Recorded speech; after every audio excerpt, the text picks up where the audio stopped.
મિત્રો, આપ જોઈ રહ્યા છો પાઠવી ગુજરાતી ન્યૂઝ. આણંદ બોરસદ ખાતે આજરોજ એટલે કે તારીખ 25મી જુલાઈ 2026ના સવારના આશરે 11:45 સુમારે વહેરા જલારામ મંદિરની સામે આણંદ બોરસદ રોડ ઉપર એક અજાણ્યા પુરુષ ઉંમર 60 થી 62 વર્ષનું, જેનું નામ અને સરનામું જણાયેલ નથી, તો રોડ ક્રોસ કરતી વખતે એક લોડિંગ ટેમ્પો રિક્ષાના ચાલકે પોતાને રિક્ષા પૂર ઝડપે અને ગફલતભરી રીતે હંકારી લાવી અકસ્માત કરેલ, જેમાં અજાણ્યા પુરુષ માણસને માથાના ભાગે ગંભીર ઈજા કરી તથા બંને હાથે તથા ડાબા પગે વત્તા ઓછા પ્રમાણમાં પહોંચાડેલ હોય, જે અજાણ્યા પુરુષ માણસને સારવાર માટે હાલ ગોત્રી હોસ્પિટલ વડોદરા ખાતે દાખલ કરેલ હોય, જેની હાલત ગંભીર જણાયેલ છે.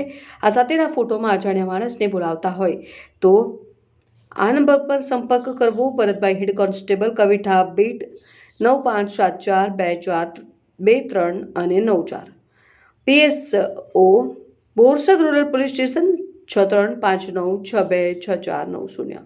DR Chaudhary, police inspector, Borsad rural police station, Anand 7016660710.